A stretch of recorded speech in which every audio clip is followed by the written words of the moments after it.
I want to be seen, I want to be heard, I want to be felt, because you can't be here and I be there and then we be thinking that we on the same. You deserve for on your worst day to be validated. Hey keys, welcome back to the channel, and if it's your first time, welcome. My name is Kiana, but I go by Key. Today we're going to be talking about the residuals of having no one to celebrate you. This honestly started off as a whole Mother's Day thing. I'm realizing as each day goes by, it's deeper. It's so much deeper than that for me. I'm talking about deep, y'all. So yeah, we're just gonna be talking about like the residuals of like having nobody to celebrate you, the residuals of not having your village around you, your true soul family, all that. So let's get into it. I think what I'm actually shedding is my old belief and my old desire to have people around me to celebrate me, or what it looks like to have people around me that celebrate me. I hope that makes sense, because it ain't registering in my brain what I'm actually saying. As I go along, it will make sense, but just my old belief and desire of what it looked like or what it should look like when people celebrate me, based off of this impression that I have to change or I have to morph into what that person desires, or even if our values don't align, like as long as I got someone, that's cool. But it's not. This all started Mother's Day weekend. So Mother's Day, I was supposed to get up, get real cute, and like go out and have a little spicy time by myself. That did not happen. It rained Sunday. I'm not a person that likes rain. Rather, I don't like to drive in the rain. I pretty much stayed in bed all day and just did my nails, had me some wine, ordered me some DoorDash. I watched TikTok, sent me down this rabbit hole, okay? I was seeing so many videos of women who were being celebrated as moms in different ways. And although I love this for them,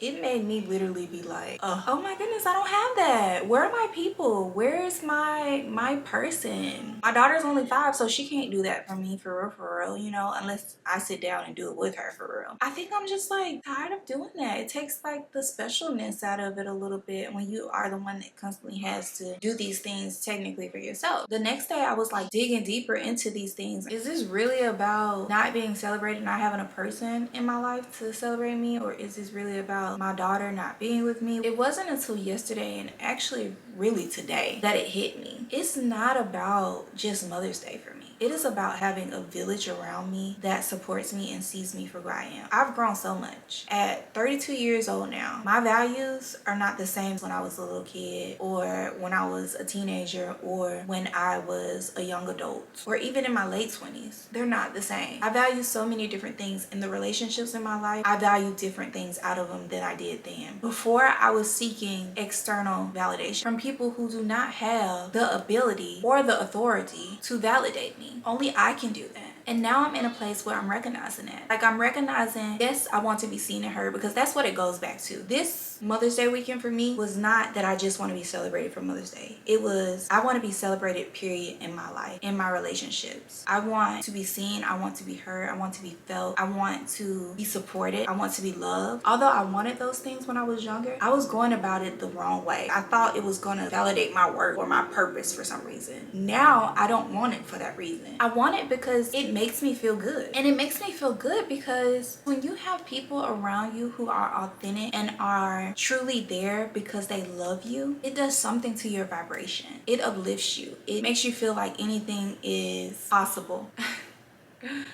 It's crazy because I don't really feel like I've ever truly felt that, but I know it.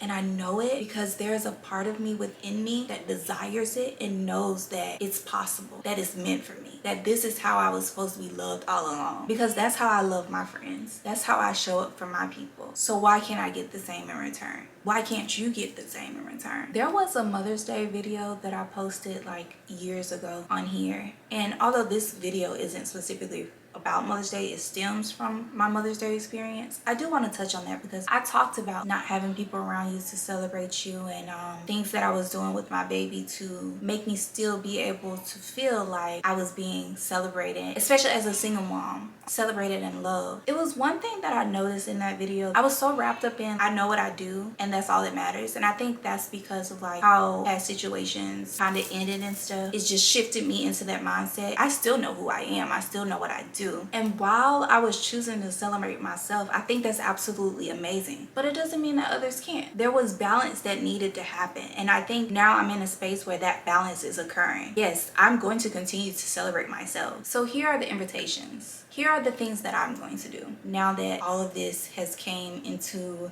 my awareness. I'm going to continue to celebrate myself. For one, because I deserve it, and for two, it shows people how I deserve to be treated. If you are treating yourself like crap, other people are going to come around and treat you like crap. We've all heard it before. It just happens like that. The way you show up for yourself is how other people are going to treat and show up for you. Another thing that I'm going to continue to do is hold space for my emotions. When I was younger, and even when I joined the military, I was not the best with my emotions. I would not hold space for my emotions. I would not truly admit what was going on for me because I wanted everything to be okay. And everything is not okay. And it's okay for everything to not be okay. It's okay for the ebb and flows. It's okay for the waves to be big. It's okay for the waves to be gentle. It's okay for the waves to be a combination of it all. And I'm understanding in this phase of my life that it is okay to just be. I want to continue to support and respect my emotions so that they feel okay with continuing to come up. And maybe the next time they come up, it won't be so big. They'll be like, okay, she's realizing that this gentle nudge is us calling to her. Another thing that I'm going to do is manifest my community to come. I want to build a community. That is something that I desire, so I have to do it. I'm going to take steps to put myself out there and actually build my community. And something that I've been doing, really buckling down on this year, is creating those boundaries, really figuring out what my values are, what I value in relationships around me, the people that I really want in my circle, what is important to me, and making sure our values align, because you can't be here and I be there and then we be thinking that we on the same.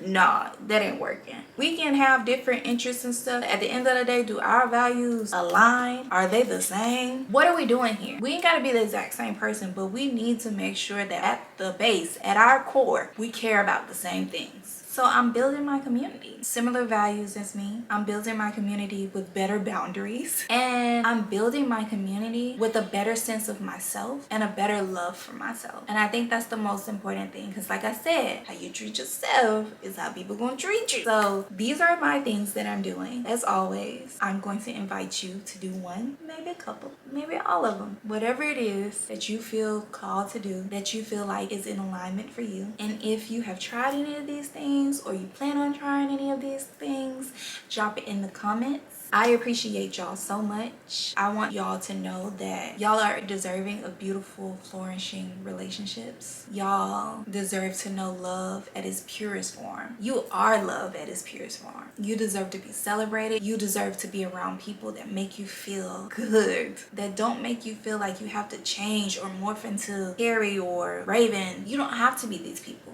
You just have to be you. And you showing up as yourself is more than enough for them. For me, you deserve to be seen. You deserve to be heard. You deserve to be loved. You deserve for on your worst day to be validated. Anyways, that is it, y'all. And until next time, I love y'all, okay? I really enjoyed this little episode here. Like, what we doing? What we doing? I love it. I really feel like, and I'm gonna just say this Scorpio full moon, I really feel like I didn't hit it. My old belief of what it looks like for people around me to celebrate me, to be my friend. Ooh, that's it right there. That is it, okay? You don't have to change. You don't have to morph. And with that being said, I love y'all, and I'll see y'all next time. Peace.